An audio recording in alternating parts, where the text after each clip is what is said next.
Rahmaidi, saya sebagai guru BK.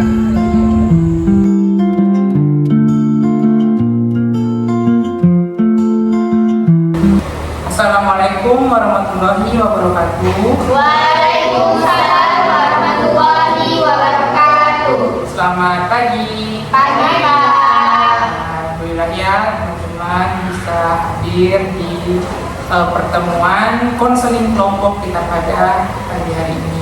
Terima kasih kepada teman-teman yang telah ikut serta dalam kita melaksanakan konseling kelompok. Baik teman-teman, sebelum kita melakukan konseling kelompok ini, ada baiknya kita berdoa. Ada yang memimpin? Iya, kalian dulu ya. Baik, sebelum kita memulai sesi konseling ini, mari kita berdoa menurut kepercayaan.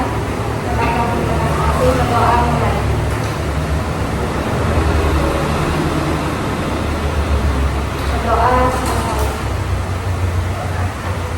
Nah, sebelum itu Bapak Aldi Putra Pahedi sebagai guru BK ya di sini dan sebagai fasilitator kalian untuk melakukan konseling kelompok ya. Nah, sebelum melakukan konseling kelompok, teman-teman pada semangat dan nih? Semangat dan nih? Nah, itu ya.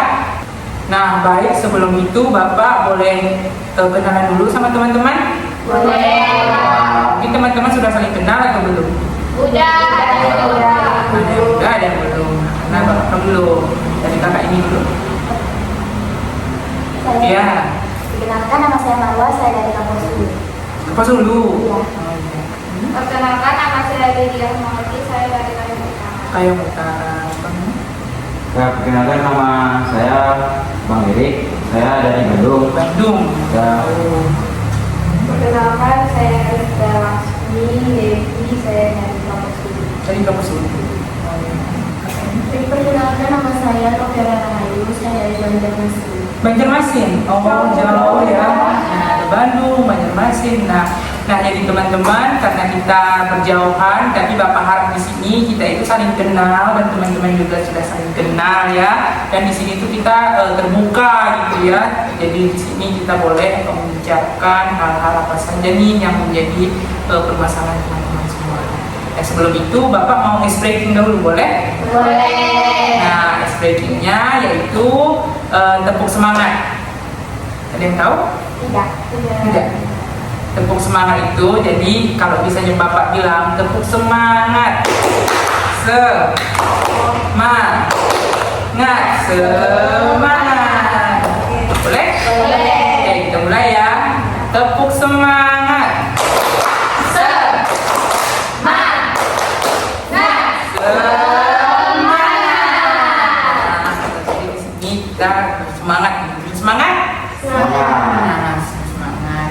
Nah, jadi di sini ya teman-teman bahwa kita melakukan konseling kelompok ini. Sebelumnya teman-teman ada yang tahu nggak apa itu konseling kelompok? Belum. Nah, jadi di sini teman-teman konseling kelompok ini adalah suatu yang kita akan lakukan untuk mengatasi masalah-masalah dari antara kita, yaitu kita tuh berkegiatan konseling kelompok ini untuk memecahkan masalah dengan berkelompok. Nah, jadi kan kita kan beramai-ramai ini kan, lebih dari satu orang, itulah namanya konseling kelompok. Nah, dan juga dalam konseling kelompok ini kita memiliki asas teman-teman, yaitu pertama asas kerahasiaan, yang mana asas kerahasiaan ini bahwa rahasia-rahasia kita yang akan nanti kita omongkan itu hanya kita saja, tidak ada di forum lain lagi. Pokoknya setelah kita melakukan konseling kelompok ini sudah berhenti di situ saja perbincangan kita ya. Terus ada yang kedua, asas keterbukaan. Maksudnya di sini teman-teman boleh terbuka atau membicarakan hal-hal apa saja yang teman-teman inginkan. Nah, seperti itu. Terus ada yang ketiga, itu asas kesukarelaan. Asas kesukarelaan ini bahwa teman-teman datang ke konseling kelompok ini, teman-teman itu sukarela tanpa adanya paksaan ataupun suruhan dari orang ataupun dari Bapak. Nah, menurut teman-teman melakukan konseling kelompok ini ada suruhan atau kemauan sendiri? Kemauan sendiri. Tidak ada unsur paksaan dari orang lain ya. Nah, seperti itu. Nah, jadi di sini saya Bapak akan teman-teman bisa membicarakan hal-hal apa saja yang menjadi permasalahan teman-teman. Boleh? Nah, dan di sini kita juga memiliki waktu ya. Kita melakukan konseling kelompok ini waktunya itu ada 40 menit. Jadi teman-teman, Bapak harap kita tuh bisa enjoy gitu ya dalam melakukan konseling kelompok ini. Boleh? Boleh. Nah, selanjutnya kita akan membahas tema nih yang Bapak angkat, yaitu tema tentang manajemen waktu. Teman-teman tahu apa itu manajemen waktu? Boleh. Mengatur waktu. Mengatur waktu boleh. Membuat jadwal. Nah, jadi semua yang bersangkutan dengan waktu ini itulah yang kita kelola.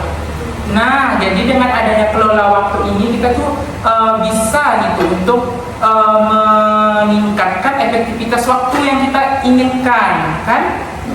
Nah, Bapak boleh boleh Bapak suruh kalian untuk menceritakan masalah-masalah teman nih. Misalnya ada yang saya punya masalah Pak tentang manajemen waktu saya. Nah, itu boleh? Boleh. Boleh? Boleh Pak. Bapak izin ya untuk dari abang ini untuk menceritakan apa sih dan manajemen waktu yang menjadi masalah. Dan kalau saya sih Pak, saya ini kurang bisa manajemen waktu ketika waktunya bermain sama waktunya belajar Pak. Jadi ya saya sering lalai terhadap kerja kelompok ataupun sesi belajar. Saya lebih dominan tuh bermain Pak. Oh, gitu. Nah, Kalau tugasnya gitu ya. ya Pak. Nah, KPM ini. Kalau saya Pak, saya kadang tuh kayak suka diajak kawan dengan Pak konten itu. Kadang tuh dari sore kan habis belajar, kan habis belajar, habis kerjakan tugas, terus diajak kawan dari saya, tugas itu tuh belum selesai, tapi saya memilih main gitu kan Pak. Terus sampai ingat waktu, jadi tugas itu terabaikan gitu. Terabaikan itu. KPM ini. Saya tuh Pak, saya tuh nggak bisa manajemen waktu ketika harus belajar dan nonton atau main HP. Nah, saya tuh kadang tuh lebih milih main HP karena kayak menarik gitu dan dibandingkan dengan belajar. Gitu. Jadi nanti belajar kan nanti bisa atau dari kelas itu bisa gitu kan di rumah gitu. Sering lalai-lalai kan gitu ya. Nah, kalau saya sebenarnya kurang lebih sama yang kayak Kak Marwa, lebih sering main HP. Jadi tuh kayak jangankan tugas kuliah Pak, kayak tugas rumah pun kadang nggak saya kerjakan gitu.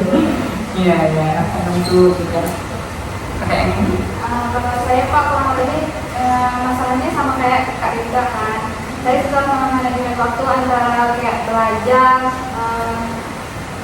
kayak ngumpul sama teman, ngopi atau apa. Saya itu lebih dominan ke sering ngopi sih Pak. Kayak saya ini sering keluar, kayak apa tuh ngopi. Tapi itu saya itu nggak ingat kalau ini waktunya belajar, ini waktunya ngerjakan tugas. Biasanya kayak saya itu kuliah, cuman kayak datang habis itu pulangnya ngopi, tapi nggak ngerjakan tugas. Begitu Pak. Terus ada lain, ada alasan lain kenapa ngerjakan tugas?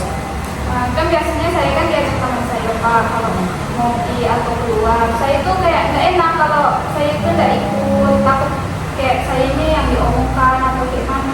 Jadi saya itu antara mau dengan nggak mau tuh jadi tuh kayak ya tetap ikut. Ya. Baik, terima kasih teman-teman telah menyampaikan masalah teman-teman ya yang teman-teman menghadapi. Nah, terus teman-teman, kita di sini adalah konseling kelompok. Nah, jadi konseling kelompok ini kita itu mengangkat satu masalah saja yang harus bisa kita selesaikan untuk mendapatkan solusi. Nah, menurut teman-teman masalah siapa nih di antara teman-teman yang wajib kita angkat? Kak Lydia ya, sepakat? Nah, sepakat. Nah, jadi teman-teman, sekarang Bapak persilahkan untuk bertanya lebih dalam lagi mengenai Kak Lydia untuk menggali sumbernya. Kenapa sih Kak Lydia bisa manajemen waktu? Ya, boleh bertanya ke Kak Lydia. Kak Lydia kan sebenarnya kan nongkrong juga tidak apa-apa ya, tapi misalnya teman-teman Bapak nongkrong tapi Bapak sambil mengerjakan tugas itu tidak masalah sih Kak kalau menurut saya. Tapi gimana ya Kakak lagi sebenarnya gitu. Menurut Kakak masalah tidak Kak kalau Bapak mau tapi Kakak tugas itu masalah nggak Kak? Sebenarnya saya mau jawab dulu ya Kak.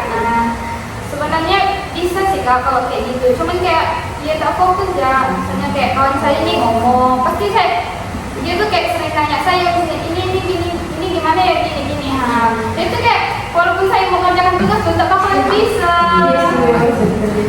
Fokusnya teralihkan gitu ya. Biasanya udah buka laptop, tapi tuh nggak dipakai. Yang benar-benar dibuka udah lagi. Terima kasih Kak. Yang lain boleh? Mungkin saya ya, untuk Kak Nidia, sebelumnya udah pernah kayak bikin jadwal nggak? Misalnya seminggu berapa kali nih ngopinya, sisanya itu ngerjain tugasnya gitu. Sejauh ini belum pernah membuat jadwal gitu. Mungkin abis dari sini saya bisa mengusahakan atau belajar lagi gitu. Kalau saran saya sih Kak, apalagi kita kuliah ya, pasti kan jadwalnya padat nih belajarnya. Mungkin bisa Kak dia bikin jadwal, misalnya hari Senin nih mata kuliah nih dari jam berapa sampai jam berapa, nanti lihat ada nggak yang kosong. Kalau yang kosong mungkin bisa lah Kak dia untuk belajar atau mengerjakan tugas. Nah sisanya nanti saya baru Kak dia nongkrong. Terima kasih sarannya. Nah, teman-teman yang lain juga boleh memberi saran ya kepada Kak Lydia, karena kita juga menggunakan pendekatan berfokus pada solusi. Nah, maksudnya fokus pada solusi ini, jadi kita itu harus bisa memberikan solusi kepada Kak Lydia untuk dia di masa yang akan datang. Jadi yang kita pentingkan itu masa yang akan datang. Maksudnya nanti Kak Lydia itu bisa berubah gitu. Apa sih dampaknya bagi Kak Lydia? Nah seperti itu dengan saran-saran atau solusi yang kita berikan. Nah gitu ya, teman-teman yang lain boleh juga memberikan saran kepada Kak Lydia. Saya Boleh Kak? Kak Lydia ini udah kayak mana Kak? Boleh. Kak Lydia ini kayak udah pernah nggak misalnya nolak secara baik untuk kepada Kak Lydia, kalau misalnya aku ini mau mengerjakan tugas, jadi nggak bisa ikut ngopi, gitu. Pernah nggak Kak coba kayak gitu? Pernah sih, kayak saya sebenarnya kayak udah sering nolak kayak gitu, tapi kayak mungkin nanti dia bilang oke lah kalau gitu sama aku, kayak gitu. Jadi kayak ibaratnya saya tuh nggak bisa nolaknya, ya udah aku gitu aja. Oh jadi Kak Lydia ini mempunyai ketakutan terbesar untuk menolak ya. Mungkin teman-teman pernah juga merasa seperti itu? Pernah. Tapi menurut Bapak ya, dan terima kasih teman-teman ya telah mengisikan pertanyaan dan saran. Nah menurut Bapak juga Kak Lydia ini harus bisa memberikan tolongan halus Kak Lydia, karena kita di sini kan kakak kan kuliah kan. Nah kakak kuliah jauh dari orang tua, dari Kayong. Nah kakak ini mempunyai tanggung jawab kuliah. Nah jadi tugas-tugas kuliah ini merupakan tanggung jawab kakak yang harus bisa diselesaikan. Nah, jadi menurut Bapak, Kak Lydia itu harus bisa mengatur jadwal, membuat catatan juga bisa, dan boleh kalau nongkrong itu boleh ya teman-teman. Kita tidak boleh berindikasi bahwa nongkrong itu tidak baik.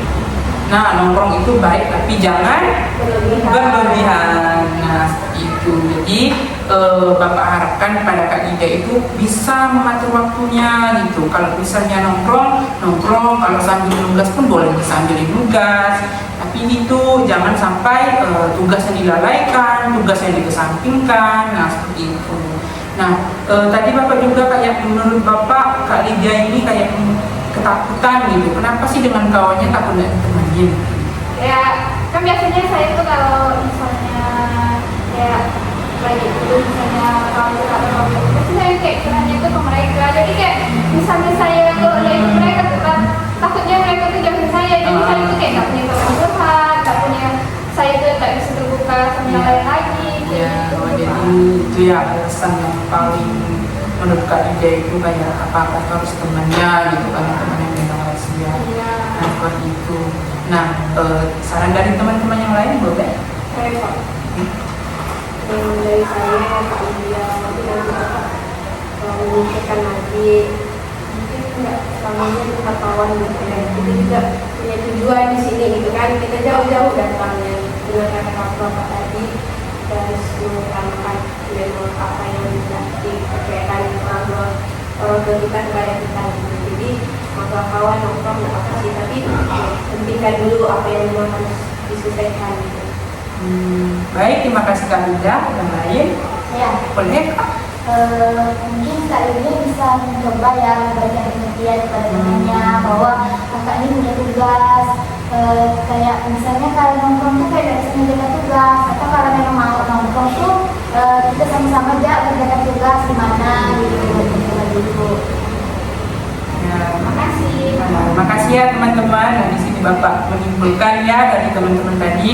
Jadi Kak Lydia itu boleh bicara langsung dengan teman-teman Kak Lydia bahwa kita ini boleh ya nongkrong, tapi ya tanggung jawab kita itu harus diselesaikan dulu. Nah, sebenarnya bisa Kak Lydia, kalau Kak Lydia ngomongnya dengan baik-baik gitu kepada teman Kak Lydia, pasti teman-teman Kak Lydia juga dapatlah menghargai Kak Lydia gitu, karena ini kan juga untuk masa depan Kak Lydia. Kalau Kak Lydia bukan jarang sih kayak melalaikan tugasnya, nantinya kan bablakan, ya kan?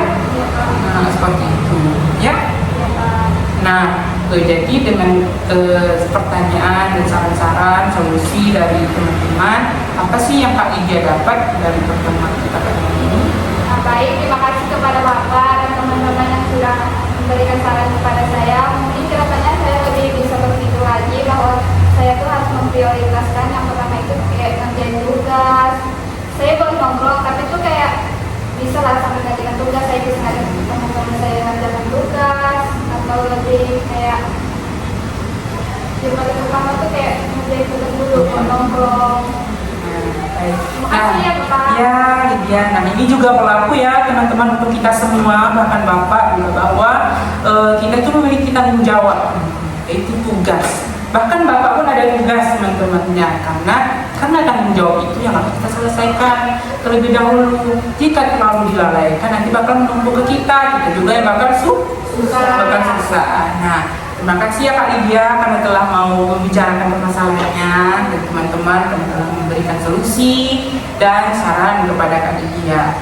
Nah, menurut teman-teman nih yang lain, apa sih yang teman-teman dapatkan gitu dari konseling kelompok kita pada hari ini? Boleh? Jadi yang dapat saya ambil dari sesi kali ini, jadi kita tuh harus lebih memperhatikan lagi yang tadi yang seperti Kak Lydia kan, tugas-tugas kita, terus kita harus pandai mengatur waktu kita supaya tidak lalai dengan tugas-tugas yang lain. Baik, terima kasih Kak Vera. Nah, betul ya kata Kak Vera tadi, kita tuh harus bisa manajemen waktu, mengatur waktu kita, karena waktu itu adalah emas. Nah, tanpa ada waktu kita tidak akan bisa mengaturnya, tapi dengan kita mengatur waktu kita bisa menguasainya. Nah, seperti itu. Nah, Bapak mau tanya nih kesan dan pesan teman-teman mengikuti konseling kelompok, boleh? Ya. Boleh, bagus Kak. Pesan-pesannya itu saya jadi lebih tahu yang mana hal yang harus diprioritaskan dan tidak. Mungkin nggak lalai ya untuk mengerjakan tugas atau mengerjakan yang lain yang lebih penting gitu yang harus diprioritaskan. Nah, terima kasih Kak Marwa. Abang? Kak Lydia atau Abang dulu? Baik, setelah melakukan sesi konseling ini, saya lebih bisa menceritakan masalah saya tadi, dan saya itu mendapat saran yang dikasih teman-teman saya, dan sarannya itu mungkin bakalan saya terapkan mulai dari sekarang setelah mendengar yang mungkin saya bisa lebih baik ke depannya. Ya, semangat ya Kak Lydia. Ya, semoga Abang. Ya, kalau saya sih kesannya buat kedepannya saya lebih tahu mana yang harus didahului atau ditinggalkan. Seperti bermain game tuh kan harusnya ditinggalkan ya kan, tapi saya lebih memilih main game. Nah, mungkin nextnya saya tinggalkan game itu dan lanjut belajar lagi. Karena tugas kita pertama adalah belajar. Setelah belajar, nanti kita itu bakal bisalah buat hiburan gitu, bermain game seperti itu. Baik teman-teman, terima kasih karena telah mau datang dalam konseling kelompok ini ya. Ya, Pak. Nah, Bapak harapkan juga nanti di pertemuan selanjutnya teman-teman teman-teman bakal lebih enjoy lagi, bakal lebih kayak berani lagi itu kayak gini ya. Bagus Kak Ida, karena Kak Ida mau gitu mencurahkan isi hatinya tentang masalah waktunya dan masalah temannya. Nah, kita apresiasi dulu Kak. Baik teman-teman, terima kasih ya karena telah mau datang pada konseling kelompok ini. Nanti yang selanjutnya pertemuannya kita rencanakan lagi ya. Nah, baik.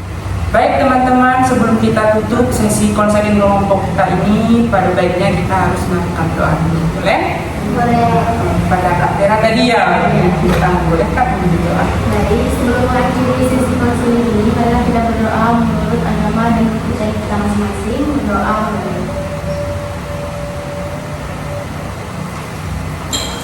Berdoa selesai. Mohon maaf ya ketika Bapak menjadi guru BK kalian terdapat salah kata ataupun salah perilaku atau tindakan, Bapak mohon maaf ya. Ya, Kak. Nah, sekarang bisa Bapak akhiri? Bisa. Ke Bapak akhiri ya. Wassalamualaikum warahmatullahi wabarakatuh. Waalaikumsalam warahmatullahi wabarakatuh. Selamat pagi. Pagi, Pak.